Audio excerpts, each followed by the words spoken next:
Are you ready for some Halloween? I'm Chef Michelle Bernstein, and gone are the Halloweens with overstuffed bags of full-size candy bars. But you'll still need to give the kids something for dinner before heading out to trick-or-treat. So join me for those recipes today on a spooktacular SoFlo taste.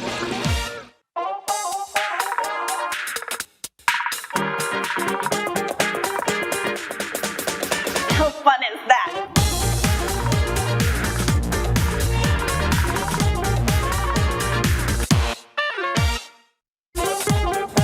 Happy Halloween, y'all. I'm Chef Michelle Bee-Sting, the Halloween Queen, and welcome to the Goya Kitchen at J World in Coconut Creek.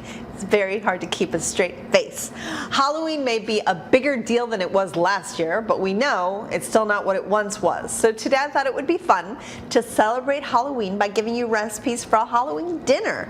Something festive for the kids and you, for if you're not trick-or-treating, whatever it is that you're doing. So let's get cooking. So I wanted to we're gonna start off with finger hot dogs and a monster burger. I pounded out two 4-ounce burgers to make an 8-ounce burger, but of course, as it renders, the fat's gonna be released and it's gonna be a lot smaller than that.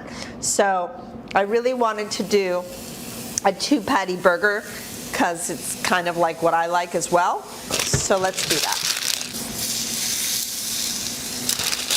2 patties, because I love them. I love 2-patty burgers. And this is a beautiful blend that they sell at Delaware Chicken Farm and Seafood Market. They have brisket in them, probably some sirloin. I don't know, it's a blend that they make and they're really, really delicious. My friends over at Delaware Chicken Farm wanted me to tell you that they are taking orders right now for Thanksgiving, including, of course, turkeys and sides.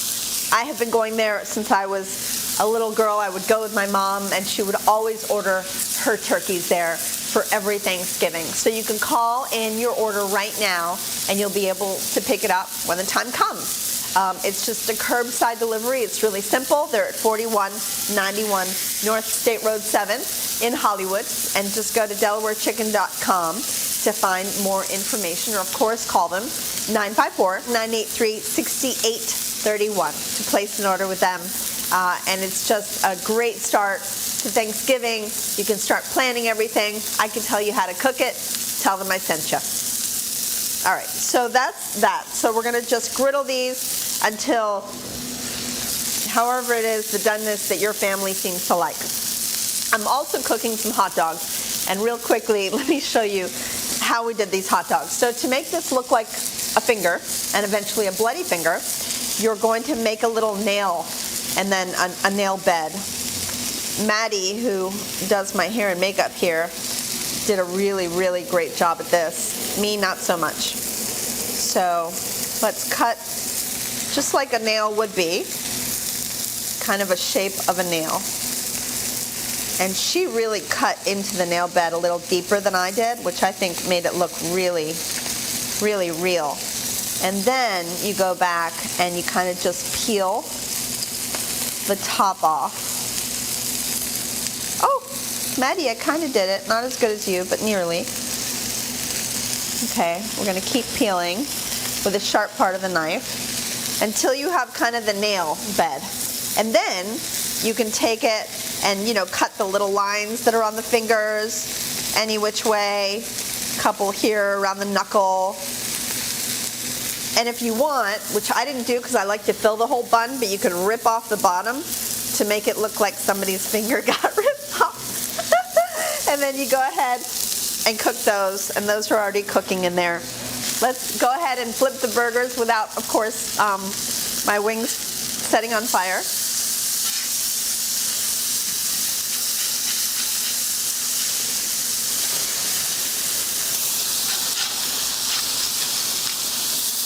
All right, so what I love is to melt the cheese for the bottom burger, and the top cheese will not be as melted because we're going to do it kind of like in a shape of some funny teeth. So let's go ahead and give it our first 2. All right, so let's go ahead and build our bloody hot dogs. So for bloody hot dog, severed finger dog, you get me.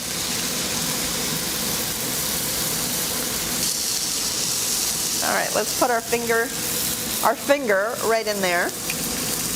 And then I think we should put a little blood on the bottom.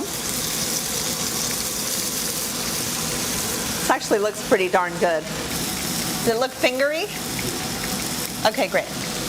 All right, so let's go ahead and put our burgers together because they're actually ready as well. So I want to make these delicious as well as fun. So the first thing we're going to do is put some mayo down.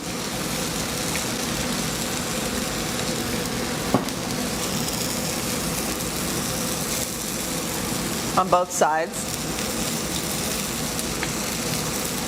Okay. Next, we're going to do some shredded lettuce.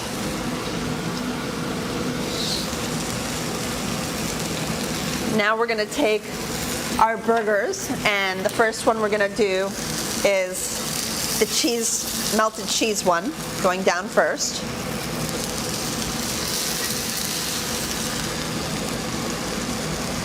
Let me do a quick flip. All right. Next, we're going to do a funny tongue hanging out. Because, monsters' tongues always hang out. Let's put a whole ton of bloody ketchup over the top for our monster. All right. Next, we're going to do... Let's do our burger right on top of that.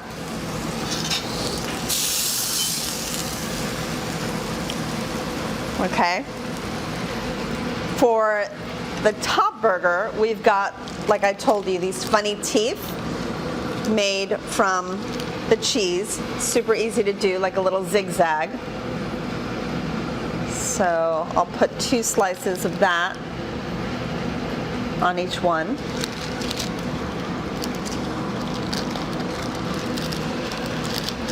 To get the kids to eat, it's going to be another story, right? So, all right, some funny teeth.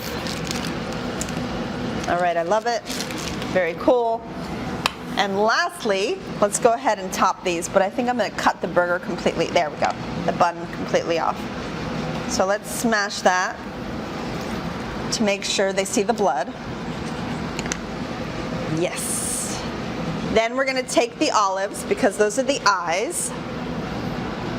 And I want, oh, this is so cute. Oh my God, wait till you see it. Okay, put the eyes into, I love it.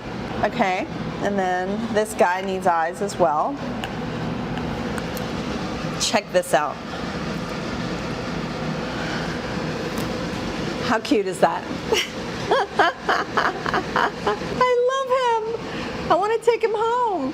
He's so cute. And there you have it. Our little monster burger.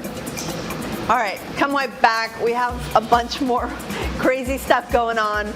And let's just have fun and get these kids to eat something salty, for goodness sakes.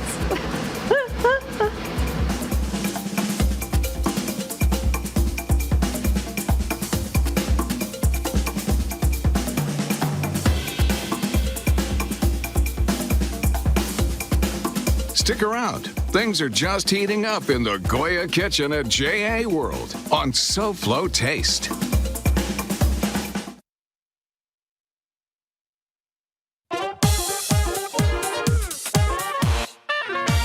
Welcome back to SoFlo Taste. I am Chef Michelle Bernstein. The tradition of Halloween dates back to the ancient Celtic festival of Samhain, when people would light bonfires and wear costumes to ward off ghosts. In the 8th century, November 1st was designated All Saints' Day. The evening before was known as All Hallows' Eve, and later Halloween. Over time, Halloween evolved into a day of trick-or-treating, jack-o'-lanterns, costumes, and eating treats. So let's get back to our treats. All right, I'm gonna make you a ghoulish, greenish pasta with funny eyeballs. So I already have pasta cooking. Let's jump into this quickly. To make the greenest pesto you possibly can, you wanna blanch your basil. So this is a lot of basil. This is about a little over 2 cups of packed basil leaves. This is boiling water with a little bit of salt in it. You wanna add the leaves quickly to that boiling water. 1, 2, 3, 4, and 5. Pull it out and go into ice water. You want to stop that cooking process as quickly as possible. This is called blanching. This is what you do to fresh spring vegetables and herbs when you're making a pretty herb oil or an extremely bright green pesto, as we are today. All right. Once you feel that these herbs are really nice and cold, which just takes a few seconds, as they are right now, you'll go ahead and squeeze them out and then wrap them in a little paper towel or napkin or regular towel and squeeze it out even more. Okay, now we are going to make a pesto that I normally wouldn't make. It doesn't have garlic or Parmesan in it, because it needs to stay as green as possible. So we're gonna just add some pine nuts, that beautiful, very green basil, and then we kept our olive oil in the fridge so that it would be really nice and cold, because the colder everything is, the greener everything will be. All right, so let's go ahead and pulse that a couple times, and then we're gonna just start drizzling in this oil.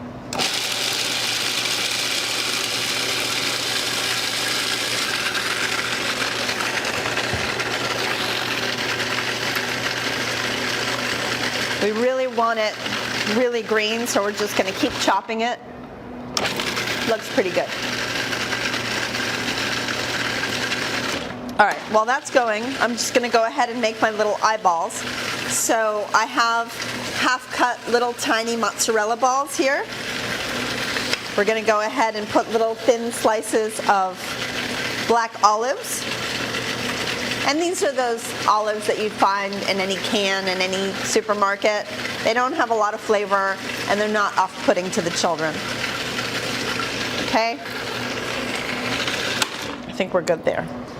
Let's go ahead and grab some of our pasta, and I'm not going to heat all this up because the pasta is hot enough. Okay, cool. A little juicy, of course. Let's go ahead and add some Parmesan cheese to the pasta and start stirring it around. And then let's go ahead and add our very green, very pretty pesto. So let's dig this gorgeous pesto out of here. Look how beautiful and bright it is. Sometimes pesto gets a little darker, and that's because of all the things we add to it, and sometimes because you're adding raw leaves to it. So we really want this to be incredibly bright, mainly so that it can look more ghoulish, of course. All right, a little bit of salt because I didn't add it, but we also have the Parmesan, so I don't want to go crazy. And let's stir that around. Make it as green as we possibly can without being obnoxious, because it needs to taste good too, right? I mean, these aren't kids we're talking about. This is actually my son's favorite type of pasta sauce, is pesto. So let's go ahead and put that into a bowl. Let's just put it all in there. This can probably be for about 4 kids or 2 adults. And let's go ahead and dot it with our funny little eyeballs. Like so. I mean, talk about Instagrammable food, my goodness gracious. This is so fun. It's funny, I didn't think the mozzarella eyeball thing looked so good until I put it on the green pasta, and then I realized how great it is. So take a look at that. I'm loving this. I am loving this. All right, everybody, come back, and we have our last little surprise. And it's one that my neighbor used to make. At least I think she did something like it. And it used to make me just run away in terrible fear and terror.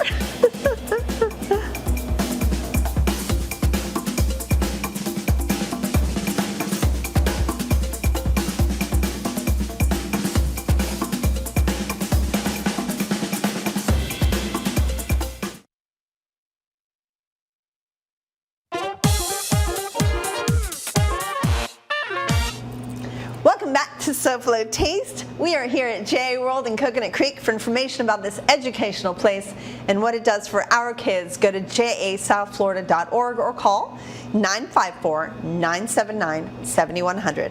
Now back to scaring up dinner. So when I was little, I grew up in Miami Shores. My next door neighbor, she used to take this big, as a matter of fact, it was like 10 times the size of this thing, and she probably had it sitting on dry ice, and she would have some kind of a yummy fruit punch inside of it. But with the music playing and the dry ice and everything else, I would run home every single time I took a right out of my house. So, of course, on Halloween, she shouldn't do this all year round. So I thought it would be kind of funny to recreate that in something a little bit more doable. So let's make a punch for the kids, shall we? And Amanda did something really smart. She actually combined a little bit of fruit punch vegetable juice mixes, which are a lot healthier, and some of these juices have absolutely no sugar at all, instead of just throwing a whole bunch of sugar stuff together. So this is pure cranberry juice, unadulterated, without anything in it. It's just all natural. We'll do some of that because this is supposed to look kind of like, a little bloody, so cranberry is good. This berry juice actually has half vegetable to half fruit, which I think is great. Finally, apple juice, plain old apple juice, because the kids love it. I know my son adores apple juice, and it's a bit of a treat for him. And before I put in the ginger ale, this part's kind of funny. So you could do this one of two ways. We grabbed these gloves. They are totally latex-free, powder-free, everything-free, dye-free, and we filled them with water and froze them. Now you could do one of two things. You could actually peel the glove off of the now beautiful hand ice cube, or you can just leave it the way it is. Since this is a purely clean glove, this is perfectly fine. So you could put this into your punch, like so. Check out the hand, it's pretty cool. So all you have to do is fill these with water, place them on this cookie sheet, make sure you fill them pretty darn well with cold water, and then you tie them up. Actually, my son would do it in hot water so that they come out clear, by the way. But I like the cold water so you could actually see them in the fruit punch. And then just throw them in your freezer. Now, this part, if you want to do it, just please be really careful. Dry ice can really burn you. I've been burned by dry ice. It's not fun, but the effect is just great. So if you want to work with gloves, that's fine. You can buy dry ice in usually almost any grocery store. Just crush it up a little bit while it's in the bag. Just pound on it with anything you have that can really crack the ice. Ha ha ha, good pun. And then you have regular ice down there, and we're gonna combine it with a little bit of dry ice. So we'll place dry ice in and around the regular ice. Please be very careful. Just like so.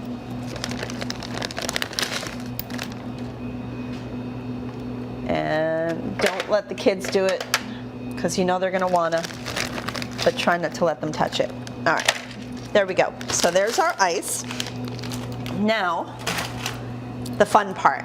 Let's add first the ginger ale to make this nice and fuzzy.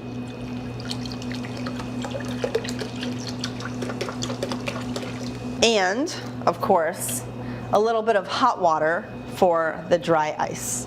Let's see how this works.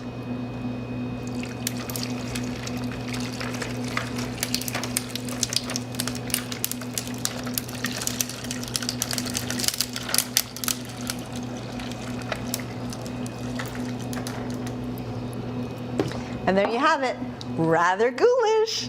And then of course you always have your ladle nearby, and the kids can come around. Again, making sure they don't touch it, please. Go ahead and serve them their bloody hand, sparkly fruit punch. To a very good Halloween, and a very spooky one at that.